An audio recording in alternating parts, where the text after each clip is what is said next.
রাধে রাধে। রামপ্রসাদ আর নরেন গঙ্গা স্নান করতে যাচ্ছে। যাওয়ার সময় বলে, মামা, কি করলে ভগবানকে পাওয়া যায়, কেমন করে ডাকলে ভগবানকে দেখা যায়, তুমি একটু বলে দেবে? বারবার বিরক্ত করছে। তখন গঙ্গার ঘাটে নরেনের মাথাটা জলের মধ্যে চেপে দিয়েছে।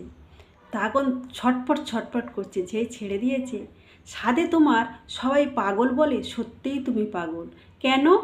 তুমি যে আমার জলের তলায় চেপে ধরলে, একটু হলেই তোমার প্রাণটা চলে যেত। তাহলে বুঝেছিস, যখন জলের তলায় চেপে দিয়েছি তখন তোর কেমন হচ্ছিল? তখন আমার জীবনটা যায় যায় ছটফট ছটফট করছি, আনটান করছি। তখন বলছে, ভগবানকে ডাকতে গেলে ওরকম ছটফট করতে হবে, মনটা আনটা আকুলতা বাকুলতা দেখাতে হবে, তবে ভগবানকে পাওয়া যাবে। তাই প্রেম সে, সবাই বলো রাধে রাধে।